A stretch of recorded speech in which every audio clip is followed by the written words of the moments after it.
We are going to talk about some crazy shit that has gone down over the course of like Friday and Saturday, I think, this weekend. Hi, present day Lux here, just popping in to say these events happened the first weekend of December, so this stream is from the first weekend of December. I apologize for taking such a long time to get it on the channel. It is important for you to see it, so please forgive me for the hour-long video, but please stick around. Multiple events of Proud Boys and Patriot Front members showing up at drag events, like the kind of like person wearing a funny costume sits down and reads a book to some young people who like spent all week doing a bake sale kind of stuff, and even more. Like, because we've had that conversation multiple times already this year over the course of the summer. Proud Boys show up at library, disrupt storytime hour, scare parents and children, you know. But it is escalating, and escalating to the point that, spoiler alert, the DHS, which is the Department of Homeland Security, issued a warning that there was a domestic terror threat to LGBTQ people and potentially other groups over the course of this weekend. So we are going to get into all of that, and we're going to start with talking about an event that happened in Columbus, Ohio. It was called a holodrag show, I guess. There's a couple of videos we're going to watch here of official statements from, like, why did we cancel this? What happened? All that jazz. The Columbus Dispatch is a local newspaper, published this story on Saturday because I believe this event happened on Friday or maybe Saturday morning. So drag storytime organizers, police officer, different explanations amid Proud Boys protest. So this is kind of the basic info. The Red Oak Community School canceled the holodrag storytime Saturday morning following promises of protest from the Proud Boys and what school officials described as only a, quote, casual, distant acknowledgement of the event from police. The Columbus Division of Police and city officials, however, said that they had been in communication with organizers since they had learned about the event weeks ago. The event was planned for 10 a.m. Saturday at the First Unitarian Universalist Church, where the private Red Oak Community School operates. It was intended to feature 3 local drag performers reading stories to children performing holiday numbers, according to the school's event website. So the protesters still came even after the event was canceled because they are trying to intimidate us. So we're going to switch over here to Aaron Reed for a quick second. A massive convergence of right-wing militants in Columbus, some armed, just shut down a drag holiday event. Organizers expected police to show. Unsurprisingly, they did not. Proud Boys and Patriot Front are emboldened after Club Q. We're gonna, let's see what the volume is like here.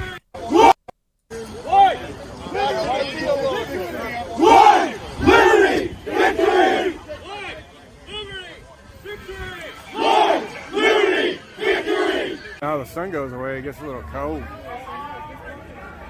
Like, look at these dudes wearing camo and like paramilitary gear. That person definitely has a gun. Let's see. 18 plus. Wait. 18 plus gets rid of us. Like, as though the Club Q shooting thing wasn't predicated on an 18 plus show. Disingenuous motherfuckers. Let kids be kids. Proud Boy Story Hour, today's book, Death of the West, Chapter 9. I wonder if that's a very specific reference to something that I just don't get. Groomers make Santa mad, or yeah, I don't know what that says. Our gays are better than yours. What the f? We have several people doing white power symbols. I think maybe even everyone in this photo. It's kind of hard to tell. Or everyone in this video, I should say. 18 plus gets rid of us. We are everywhere.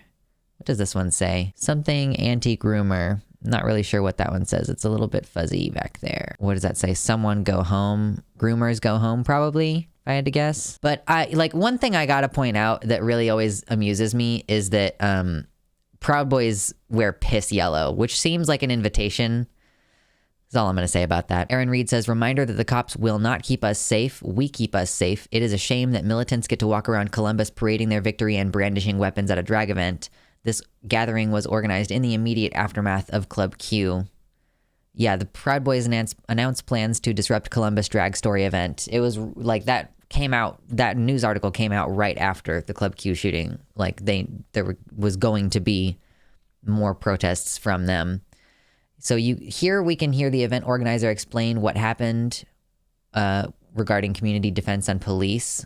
So talking about, this is going to be like her version of what happened, and then we're going to come back here and talk about that the police had a conflicting story with how this person describes the response. All right. Good morning. I wanted to take a minute to make a statement. This statement is mostly for grown-ups, FYI. Unfortunately, I don't have a song and dance number for you this morning. Right. Good morning. A little bit of feedback there. Technical difficulties. Okay, so I wanted to take a moment. I'm just going to read this statement because otherwise I'll be distracted. I wanted to take a moment to speak to everyone who purchased tickets to our event and to everyone who put so much time and effort into making this event happen. I stand here in this space where our school's parents and members of the church have so beautifully decorated last night. We borrowed trees, some of them from our kids' bedrooms. They let us borrow them. We built a photo booth. We have festive lighting, and we put together a stage ready for our performers. Their books were chosen, the holiday dance numbers were choreographed, and our students spent all week baking and making decorations, which you might be able to see some of. So like the kids were excited and into it. They were having using this as an opportunity to teach the kids things like practical skills of baking and the hands-on craft skills involved with making decorations, which frankly, this is a private school. They kind of have the ability to break away from traditional curriculum and work on those kind of things. So it's good for kids to have an opportunity to be exposed to different stuff, including different kinds of people, imagine. Turned out perfect, better than we had imagined. And I'm here on this empty stage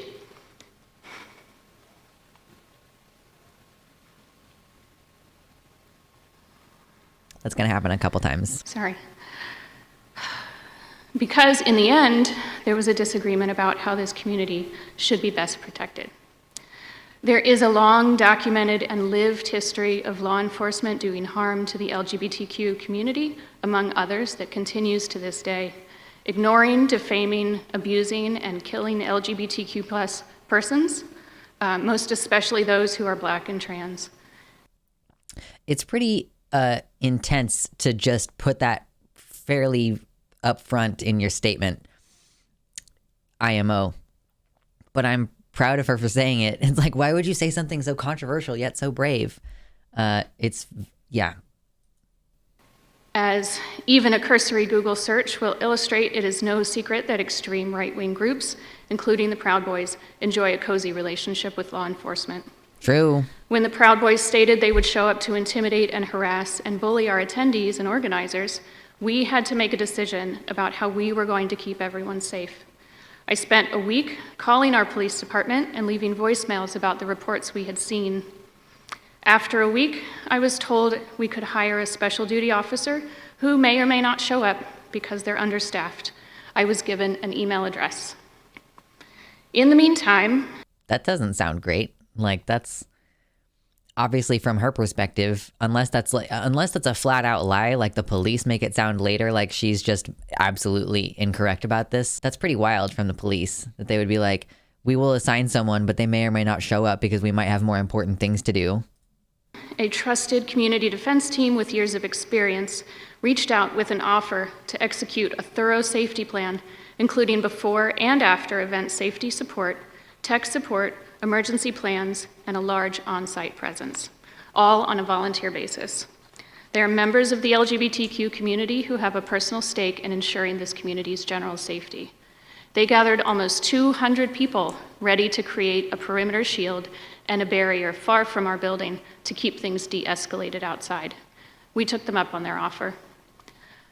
I don't know who the group is because I don't think maybe it's not formally a specific group. Maybe it was just a bunch of people in the community got involved, but that's a fucking lot of people who just volunteered to be like, yeah, no, you don't get to come near this building, actually.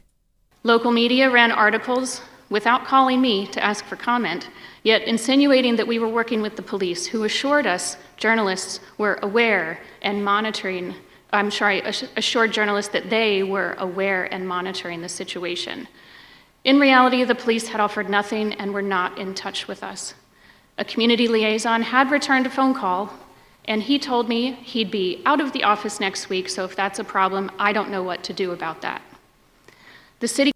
That does not sound like a very cooperative effort. Again, unless like the police are just going to allege that she's lying dead ass about this. The council made a statement in which they offered reassurances that they were in touch with the police, who were monitoring the situation and will work to ensure the event can occur peacefully. We were never contacted by the city council regarding their statement and still had no word from CPD.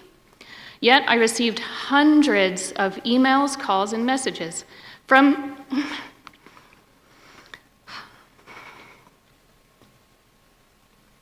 This feels like it's really hard for her. From folks in the community asking, how can I help? What can I do? I'm ready to show up. I never heard this message from the city's leadership and those whose job it is to protect us. In the end, our performers felt unsafe without a police presence, while our safety team felt unsafe with a police presence. We decided... I mean, yeah, that sounds... I don't know why the performers would feel better with a police presence rather than the volunteer presence. Mama Mephistopheles says, we're aware, we're monitoring the situation, quote unquote. Their bullshit always sounds the fucking same. It's just code for we know we're not going to do anything.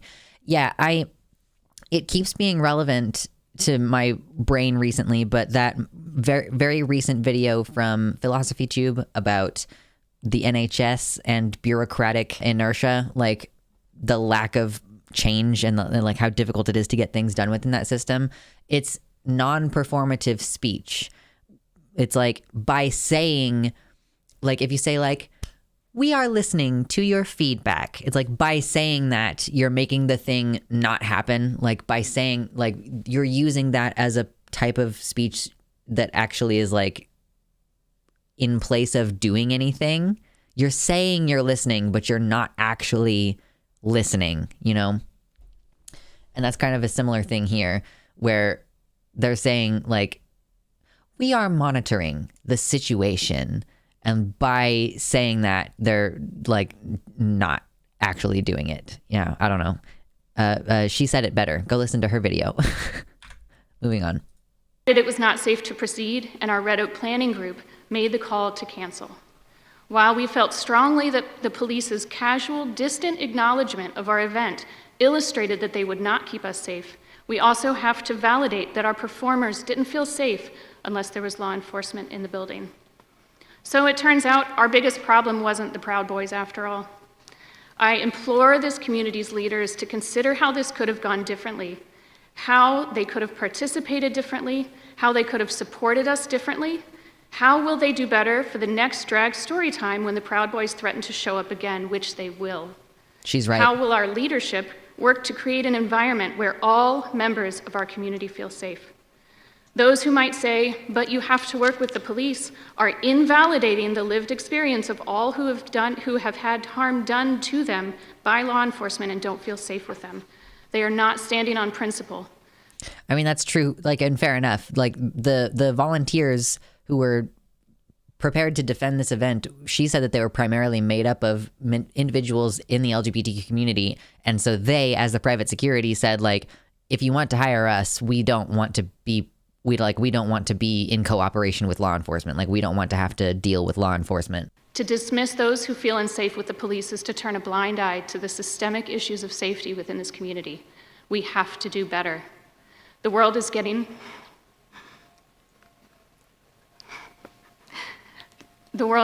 more and more unsafe for the LGBTQ community.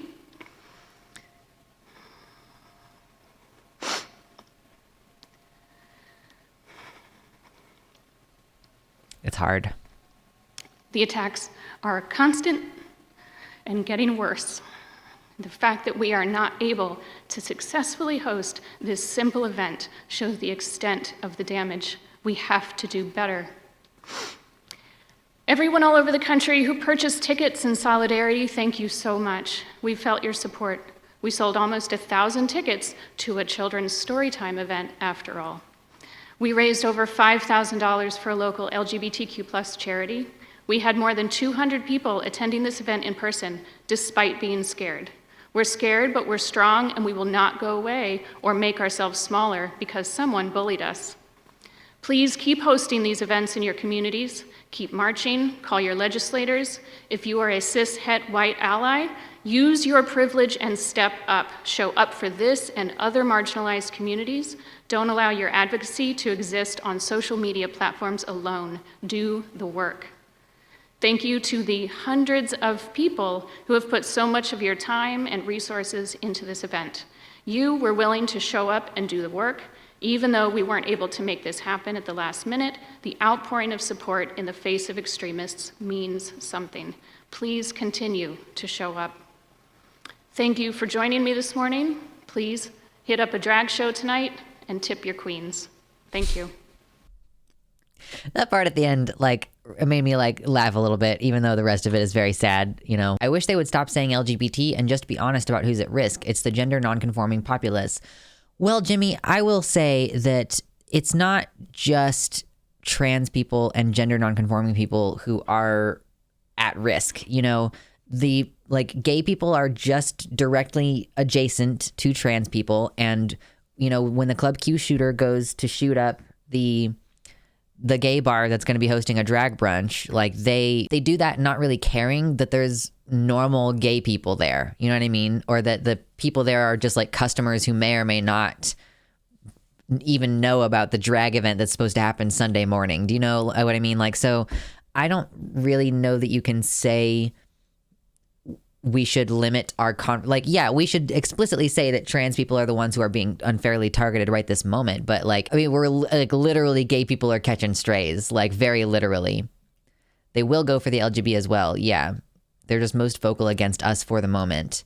But they definitely did call regular gay people groomers back in the day. That it's not like that wasn't the case. It's not as though that hasn't been the narrative. I'm almost 30. I don't know if it's just because I consumed a lot of 80s and 90s media, but you got the messages that being gay was something to keep on the down low or a bad thing. How many 90s movies have you seen where there's a girl who's being outcasted and bullied and accused of being a lesbian? Actually, all the way up through the 2000s, because that was also a trope that they hit on in Mean Girls, where the weird goth chick is called a lesbian even though she's not one. Do you know what I mean? So anyway, we're gonna resume talking about this because she mentioned in her little speech there conflicting stories. She said they were not in touch with us. They did not provide support. The police didn't. And then the police said that they had been in communication with organizers since they learned about the event weeks ago. The event was planned, blah, blah, blah. This points out that the Proud Boys, and including the Ohio chapter specifically, are an extremist organization whose leadership has been charged with seditious conspiracy in connection with the January 6th insurrection. In an email statement Saturday afternoon, a Columbus police spokesman said that organizers' comments about police involvement was incorrect. Public Information Sergeant Jeffrey Mooney said that the division learned of the event through social media, immediately reached out to the school and church, and met with, quote, all parties on November 18th to discuss the event and a safety plan. Police claim that they continued to communicate with the church, school, neighbors, and businesses in the area to inform them of safety plans. So basically just here's repeated quotes where they said that they provided support. They claim to have been planning ahead for it and everything, but where were they actually on the day? I don't think that we have any evidence of police actually showing up. This person has a sign that says, drag yourself away from our children. Here we have some more photos in this article. Paramilitary people with big, big guns, unidentified men armed with rifles and body armor stand on the sidewalk of East Dominion Boulevard after protesting Holodrag, an event at the Red Oak Community School where local drag queens read storybooks. Yeah, were there any police there? I'm not seeing any police presence or even any discussion of police presence. Because even though the event didn't happen, these people still showed up. Despite the event's cancellation, about 70 to 80 protesters, some of whom were armed, lined the streets near the entrance to the church on Saturday morning and into the afternoon, leaving at about 1 p.m. Many were holding Proud Boys signs or flags. Some covered their faces with masks. A good number of them did, actually. So that's kind of the main bit about that particular issue that we had this weekend. Long little section about specifically Columbus, Ohio. But there's more. Did you know that there's more? Because another thing happened in Florida. Actually, there might have been two different events that happened in Florida, but we're just going to try to focus on the one. Nazis targeted a kid-friendly drag music art show tonight in Lakeland, Florida. Attendees were stuck inside the venue when they surrounded the building, when the Nazis supposedly surrounded the building, and local cops just sat in their cars. This was at least the second rally against the LGBTQ community that happened in Florida today. This is going to be a little bit shocking and upsetting if you can't already see what's in the picture. It's like, I personally was kind of shocked and upset by this. This is the back of a sign that says, drag queens are pedophiles with AIDS, which I was just surprised. I didn't know that we still talked like that about people. Again, with the very clear murderous intent, though. This is hate. What you can't see because we are behind locked doors and curtains is that there are Nazi flags out there. Police are there, but seemingly in their cars for the most part. And this was the show. It was hosted by Miss Rose Dynasty. It's a celebration of the arts. Local art is going to be for sale there. Yeah. Just a little, like, it's dress up. I really am not getting why these people are so hung up on dress up. What is this? Oh yeah, so this is just another photo from that same event, allegedly. A kid-friendly, I think is what she meant to say. A kid-friendly drag show in Lakeland, Florida was surrounded by Nazis calling for the death of the, quote, pedophiles inside. I don't think we have video from this one, at least not yet. Cops surrounded the place and sat in their cars and did nothing. NATSOC Florida was responsible for this. NATSOC is short for National Socialist, and if you are not familiar, that's what the Nazi Party was officially called, obviously translated to English, but they were the National Socialist Party, even though really they didn't have those kind of socialist beliefs or whatever. Not at all. Oh, I didn't notice this before. I didn't notice this little Jews equals communists sign over here that they had staked down. But yeah, I mean, just gonna, I know I already moved past this, but we got the Nazi salutes and the Nazi sign this is America. Don't catch you slipping now. The Proud Boys only go after targets they think they can beat because they're all inherently cowards. We need an organized stand against them and they would cower back to their caves. Right. And I think it's unfortunate too that when we start arming and showing up to defend these things, like, we are going to end up catching all the blame for when violence really seriously breaks out. It's like, oh well, if like you were doing something aggressive in the first place by having kids around drag queens, and then we decided to show up with our guns, and then you showing up with guns was an escalation because us showing up with guns apparently wasn't a fucking escalation. Like, these people are committed to just seizing power in this country, fundamentally at the end of the day. Florida seems to be a Nazi state, in my opinion, at this time. They have their own little Führer DeSantis. I mean, they're certainly circumventing the democratic process as it currently exists. We have more pictures from these events that I just wanted to look at really briefly. Just a more clear photo of some of these people. This, I believe, or no, not is this Patriot Front? At least one of these photos is of, I think this one is Patriot Front, who are a group that has, I believe Patriot Front, the most famous thing they've done recently is packed a bunch of guys standing in the back of a U-Haul wearing paramilitary gear on their way to a pride protest. Or not a pride protest, but I mean a pride parade. So yeah, but these are all events that we're having. Just a normal Saturday in December outside of any LGBTQ event. Proud Boys in their piss yellow. Just wanted to show you those couple additional photos that I don't know if we had looked at before. Things are about to get a little bit weird. I'm gonna be honest with you. This was the most surprising thing amongst all the other news. I'm like, yeah. Fucking Proud Boys show up outside of Pride events, show up outside of Drag Story Hour events, like whatever. That's not news to me. That's been happening all summer. The most surprising thing in all the news that I woke up to this morning, still, this is, again, we're processing like one weekend's worth of shit.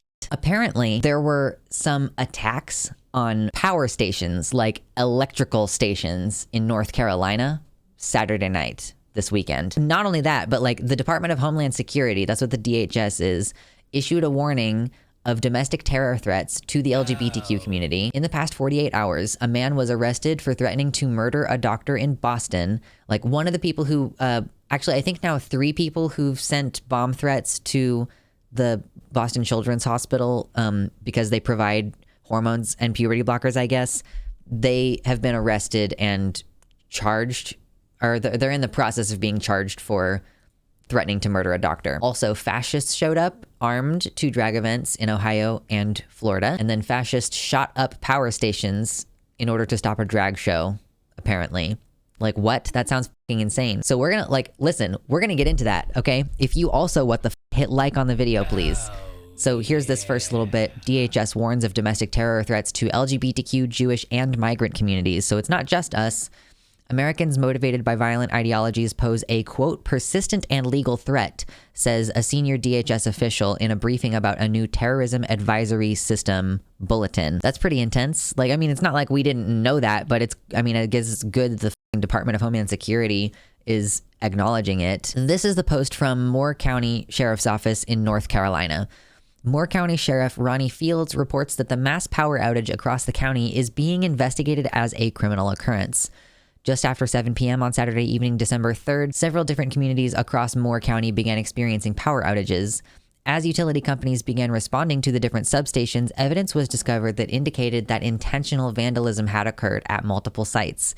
Moore County sheriff's deputies and various other law enforcement agencies within the county responded to the different areas and are providing further site security. So that's the police confirming, apparently they're investigating some kind of criminal vandalism or interference with the power stations. We're going to find some more details in this thread here.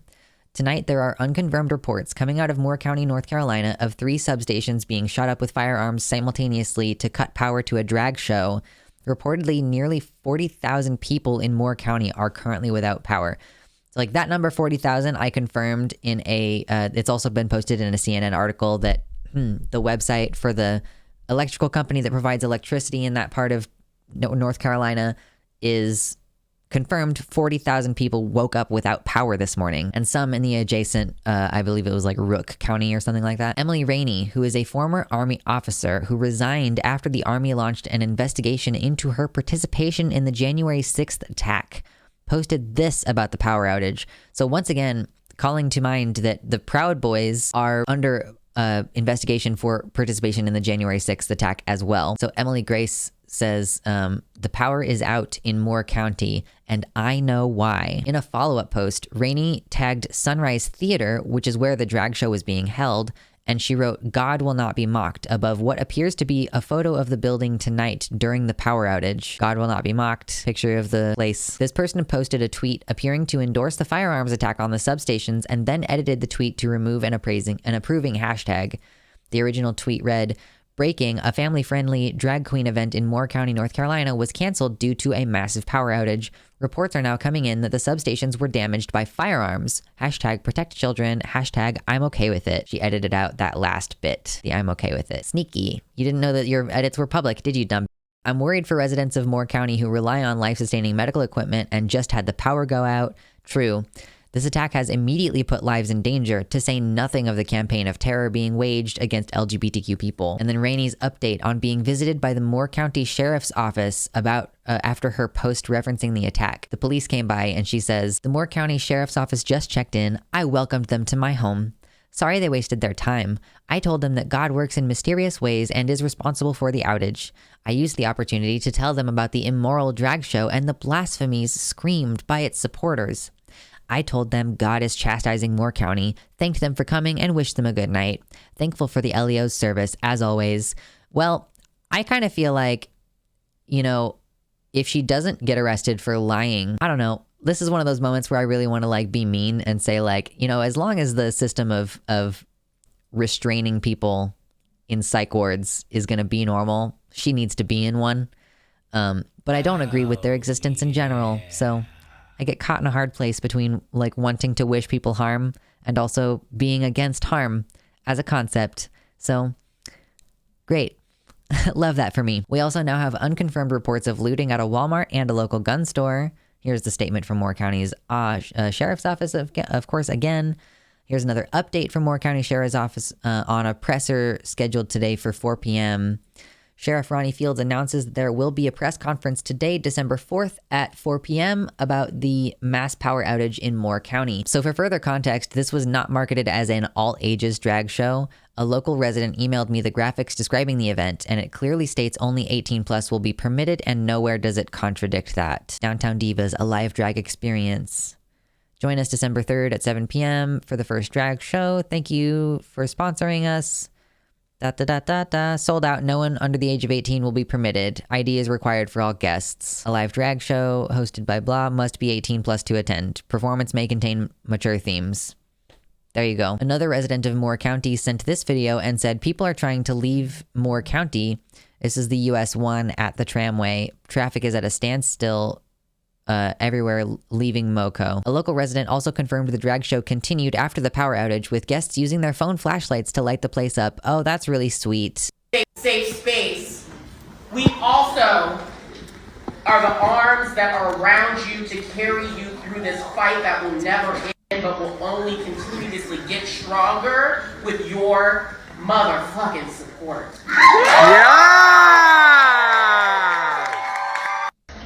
Yes, Dix is my last name. I, as Naomi Dix, as the J&K twins, as Tatiana Matthews, as Sun Queen Kelsey, we all take your pain and we take your struggle and we turn that into the support that we give to you by showing up and providing safe. So that's cool. They continued. And nevertheless, they persisted. So that's like hopeful. I like that. And that makes me feel good, you know? But it's still fucking insane that allegedly, it's still just crazy to me that there was allegedly still a bunch of shootings at fucking power stations, I guess. Like, what did they do? Like, really, was it truly to prevent this drag show from happening? What happened? I wanted to include this comment by Erin Reed. She just says, yesterday was one of the most intense national showings for right-wing militias targeting LGBTQ people. I'm left with the only conclusion being it was coordinated in response to Club Q in order to double down on the fear campaign directed at the LGBTQ community. Things are definitely escalating. Alejandra Carballo, who we've talked about plenty of times on stream here, says, we need to start bringing Section 1985 claims against Proud Boys and neo-Nazi orgs showing up armed to LGBTQ events. This is exactly what the Ku Klux Klan Act was supposed to prevent. The fact that they wear masks and are armed makes it an easier claim to prove. So Section 1985 or 1985, however they say it, conspiracy to interfere with civil rights. And the part that she has highlighted here is if two or more persons in any state or territory conspire or go in disguise on the highway or on the premises of another for the purpose of depriving, either directly or indirectly, any person or class of persons of the equal protection of the laws or of equal privileges and immunities under the laws, or for the purpose of preventing or hindering the constituted authorities of any state or territory from giving or securing to all persons within such a state or territory the equal protection of the laws. Like, you have the right to assemble, right?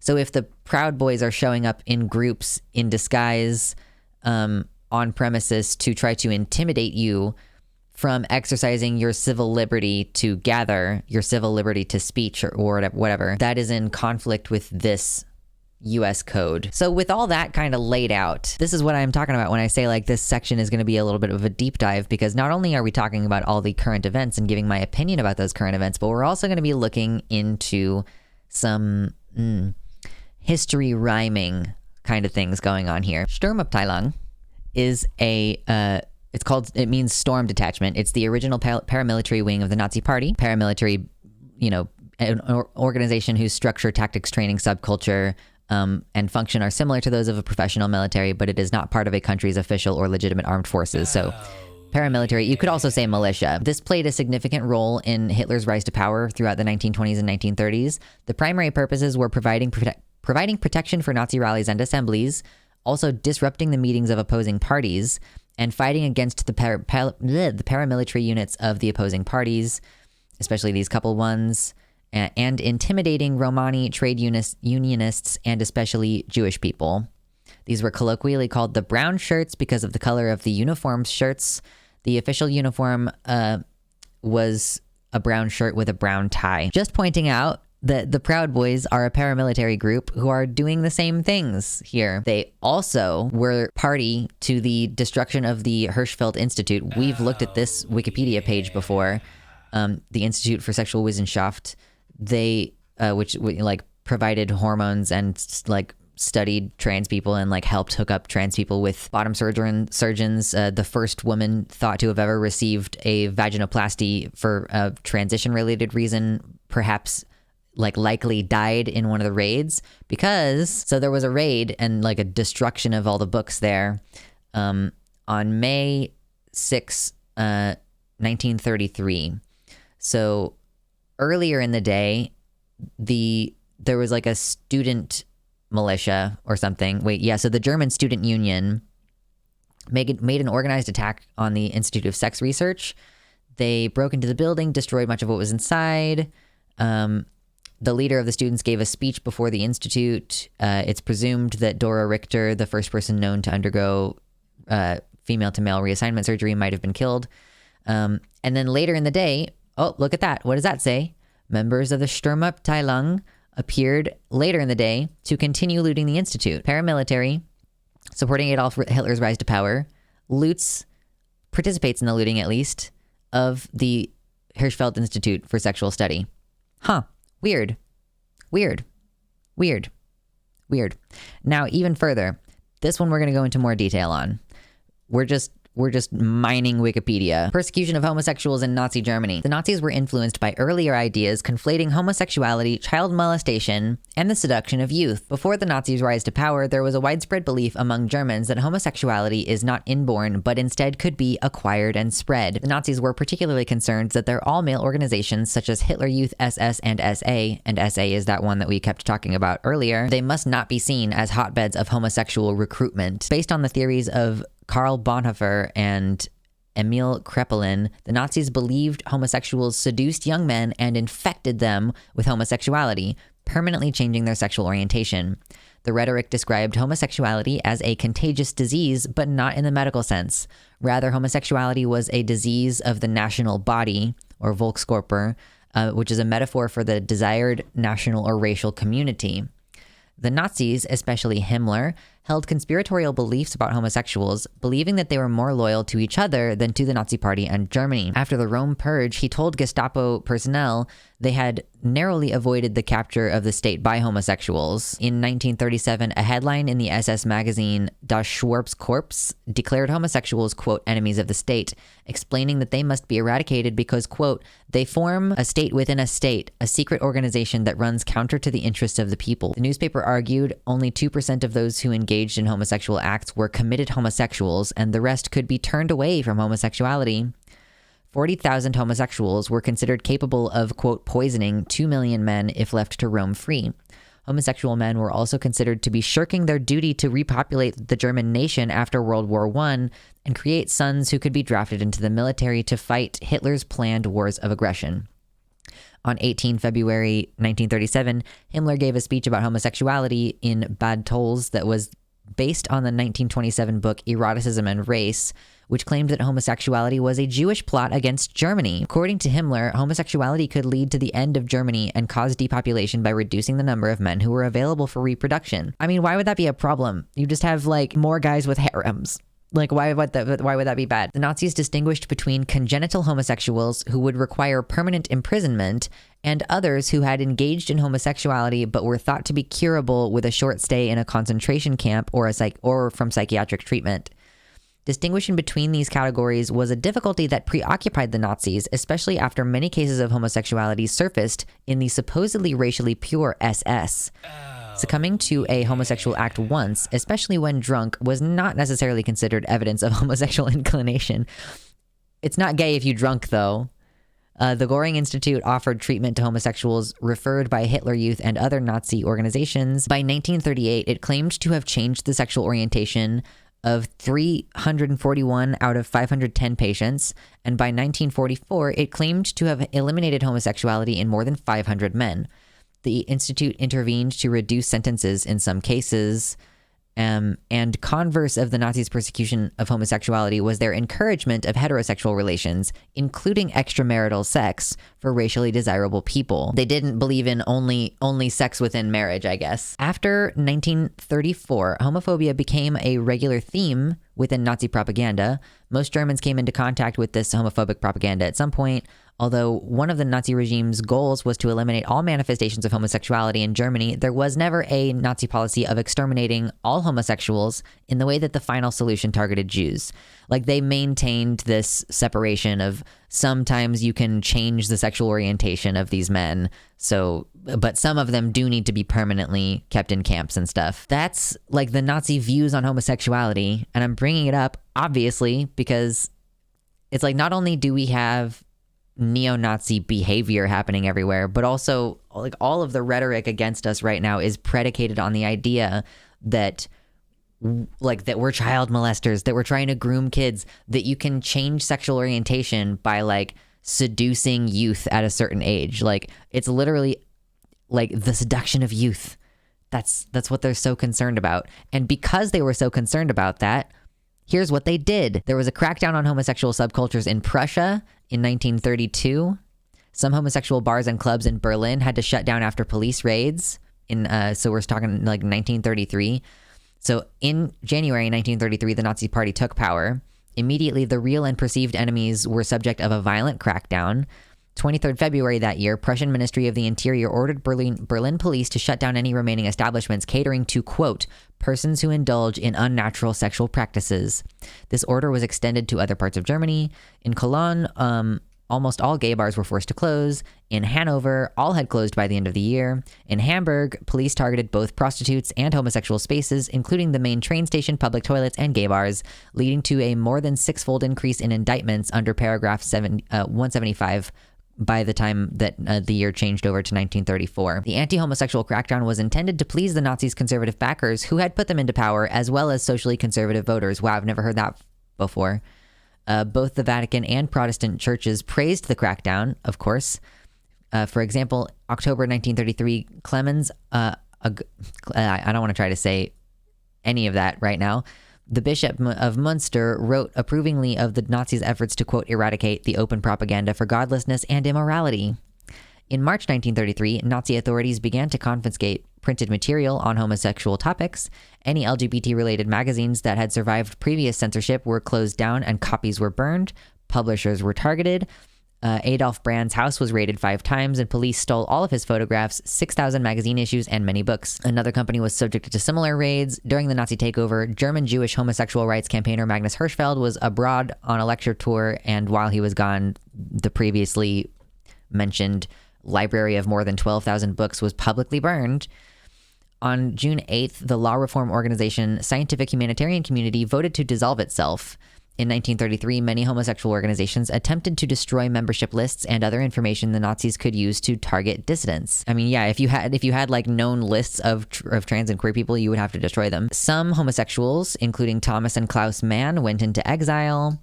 The Swiss city Basel in particular was a destination for homosexuals fleeing Nazi Germany.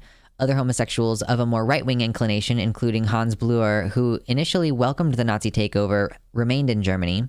Some joined the SA, mistakenly believing that Rome would protect them. The most visible members of the LGBT community, including prostitutes, transvestites, and activist leaders, were targeted, and high-profile locations were shut down.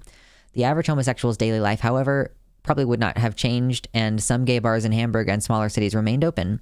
Some men were able to adapt to the closures by meeting with gay friends in primarily heterosexual establishments. Most homosexuals were not yet afraid of the Gestapo. They believed they could keep a low profile until the end of the Nazi regime, seen as coming soon. During the initial years of Nazi rule, the number of men sentenced to prison under paragraph 175 increased from 464 in 1932 to 575 in 1933, and again to 635 in the year 1934. There was no systematic persecution of individual homosexual behavior, and until 1935, convictions remained below the high of 1,107 convictions that was set in 1925. Expanding persecution. After the revolution in 1933, Hitler began to see Rome as a threat to his power and the SA as a liability due to their random acts of violence. Again, the SA is the paramilitary group that we mentioned earlier. This just detracted from the Nazis' desired image as the party of law and order, which is why he disavowed them. Okay. On 30th June 1934, Rome and several other SA leaders were suddenly arrested and executed. This event was later justified in Nazi propaganda, mainly by the alleged corruption and scheming with foreign powers, also citing Rome's homosexuality and the fact that one of the victims of the purge, Edmund Hines, had allegedly been arrested while in bed with another man. So while his official political reason, or like his actual political reason, was mostly that they just made the party look bad, like the explicitly they also cited that Rome was gay. So Heinrich Himmler and Reinhard Heydrich, leaders of the SS, which was a rival of the SA, supported the purge to assert their control over the Nazi police state. And then eventually Himmler, who is described by historian Nikolaus Waschmann as, quote, one of the most obsessive homophobes in the Nazi government, became commander of the SS, the Gestapo, and the concentration camp system, which made him the second most powerful man in Nazi Germany. This purge ended the sense of safety many German homosexuals had still felt.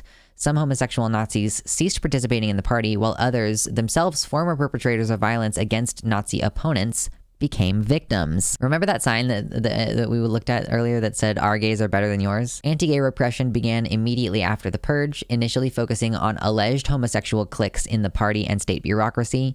On October 1934, Heydrich ordered the police in all large cities to make a list of homosexuals. Like, do you also remember when we were talking about the Florida, removal of trans youth's ability to receive medical care? They suggested making a list of all those youths. A separate Gestapo department, the Special Commission for Homosexuality in Berlin, was then set up. The Gestapo targeted Berlin and Munich, raiding gay bars and making mass arrests of homosexual men. Most of those were not even involved in politics. Many men accused of homosexuality would admit to acts that were not punishable under 175, expecting to be released. Instead, they were mistreated and incarcerated, multiple different concentration camps. By early 1935, 80% of the prisoners held in protective custody in the concentration camps were there for alleged homosexuality. Then in order to convict those men, they decided to change the criminal code. So almost exactly a year after Rome was killed, paragraph 175 was amended. The changes were demanded, especially by prosecutors and other legal professionals. The new version of the law punished all sexual acts defined broadly, quote, objectively when a general sense of shame is harmed, and subjectively when there exists the lustful intention to excite either of the two men or a third party. In theory, it became a crime to look at another man with desire. Men were convicted for mutual masturbation or simply embracing each other. I wonder if that is part of what has really damaged men's ability to be physically affectionate with one another. And in a few cases when no physical contact had actually occurred. Under the new law, typically all participants were viewed as equally guilty, whereas under the previous law, there was a differentiation between the, quote, active and passive participants. Tops and bottoms were legally distinct in Weimar Germany. The new law made it much easier to arrest and convict homosexual men, leading to a large increase in convictions. Under a new Section 175A, the law also introduced harsher penalties for male prostitution, sex with a man younger than 21, or sex with a student or employee. The changes in the law were not publicized for fear of spreading knowledge of homosexuality. Most Germans were unaware that the law had changed, and many of those arrested under the new law did not know that they were committing a crime. And the law also applied retroactively. Wow. And then the peak of persecution of gay people was, I guess, in 1936 to 1939. German police focused on homosexuality as a top priority.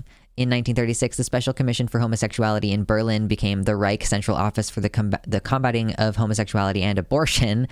Working with Gestapo's Special Bureau, the police launched a nationwide campaign against homosexual meeting spaces. If the Gestapo believed that there were not enough charges for homosexuality being brought in a certain area, they would send in a special unit to train and encourage local criminal police. In March 1937, Himmler ordered police departments to make lists of suspected homosexuals and oblige them to register changes of address and to monitor suspected homosexual meeting places, hotels, and personal ads in newspapers. Between 1937 and 1939, nearly 95,000 men were arrested for homosexuality, which is more than 600 per week, representing a major investment from the Nazi police state. From 36 to 39, nearly 30,000 men were convicted under paragraph 175. Unlike in the past, these men were virtually guaranteed to receive a jail sentence. The length of those sentences increased. Many men were sentenced to years in jail. Prosecutors, judges, and others involved in the cases increasingly cited Nazi ideology to justify harsh punishment, adopting the regime's rhetoric of, quote, stamping out the plague of homosexuality. The use of concentration camp imprisonment increased. After 1937, those who were considered to have seduced others into homosexuality were confined to concentration camps. And then, of course, you have World War II, where the number of men sentenced in civil courts under paragraph 175 fell from 1939 to 1940, from 7,000 to about 3,000. More men were subject to military jurisdiction, and with the onset of war, homosexuality was no longer the top priority of the secret police, which is great, I guess. So at the end of August 1939, Heydrich ordered the Gestapo to transfer most homosexual cases to the criminal police to free up resources for the persecution of opposition groups. And then it's unknown how many paragraph 175 cases were handled by the special courts. They backed off a little bit during actual World War II, I guess. Prior to the war, homosexuals were offered re-education, and if this failed, they could be dismissed and incarcerated in a concentration camp for the duration of their compulsory military service. Under the manpower requirements of war, it was felt necessary to recruit all available men. It was also a concern that rejecting homosexuals from military service could open a loophole for draft evaders. Men who were considered sex offenders, including homosexuals, rapists, and child molesters, could serve in the Wehrmacht, assuming they were willing to bear arms and remain celibate during the military service. Known homosexuals and some former concentration camp prisoners were conscripted, and castrated homosexual men could also be drafted. The length of time served decreased because of the increasing manpower shortage when soldiers were convicted of homosexuality. Himmler, who believed that the military was not hard enough on homosexuality, demanded a classification system that would see, quote, incorrigible homosexual offenders sent to concentration camps. So during the war, it was more important to them to have men in the military than it was for them to be criminalizing homosexuals. But yeah, I mean, they were in concentration camps during all this time, you know. That's what the pink triangle is about. Yeah, we don't need to go into much more of the rest of this, I don't think. Because those are the main things that I wanted to outline here. Like, I wanted to be clear that because, like, I mean, all of these things are just fascist rhetoric building up more and more all the time. And things are getting very real, where it's suddenly like, not only are they showing up places to be intimidating, but they're now destroying infrastructure and risking people's lives. Like, I bet no one who attacked those power stations in North Carolina had any idea that sometimes people are on life-saving medical support in their homes. Like, I bet it occurred to none of them that in trying to stop this drag story hour, they could have just killed, like, their own grandma. It's depressing. History has never stopped happening. Honestly, like, this was not that long ago. This was less than 100 years ago. But because it's a couple of generations removed, people don't think, oh, there's a through line. Like, there is a direct through line between the Nazis destroying all the books at the Sexual Institute for Study and the fact that I now think that being trans is some newfangled thing. And, like, people, I got in an argument with somebody in my comments section who was saying that, like, these surgeries are so new, they haven't been refined yet. And I was like, we've been doing this for 100 years. Like, not quite 100 years. In the case of phalloplasty, like, the first recorded FTM phalloplasty was conducted in 1946, which was 76 years ago. And I increasingly, like, I don't really have, like, a message at the end of this one that's like, here's what we should do. It's like, I'm just reeling from this right now. I truly did not expect them to target infrastructure in a way that would harm people that have nothing to do with us. I kind of do wish that we would pick this up as a talking point, I think, is the main thing. Like, the main reason why I keep making this very direct comparison to the Nazis is because I want regular people that know us to know that there is a direct through line here, and that this is exactly what happened back then. People who thought that all of the things were no big deal back then, like, they were complicit too. People who just turned the other way when their neighbors were being ripped out of their homes, like, they were complicit too. I wish that we could get more people on board. Genocide is happening, and all the people who said they wouldn't let that happen when learning about the Holocaust, it's time to put up or shut up. Right, like, that's what never forget means. Never forget doesn't mean wait until it's fucking camp time. Never again means notice what happens and be ready to like counteract it before it gets to that point. Never forget. Yeah, never forget is a tool of forgetting. It's telling people we will never let this happen again. Don't worry about it. I guess I kind of see what you mean. So, I mean, I guess, Max, you're kind of positing that never forget is non-performative speech in the way that that Abigail would have described. If you don't think that fighting back when people are trying to fucking kill you will do anything, then nothing will work and we will all die. Again, I'm just on my, like, I have responsibilities to other people where I live and I can't leave, like, for a couple years. I'm just going to try my best to keep soldiering on, keep myself safe, keep myself healthy, try to be there for you all and support you all in being healthy and keeping yourself safe, you know? Fight with our voices and voting power, but be prepared to fight if it comes to that. I guess that's all you got to do.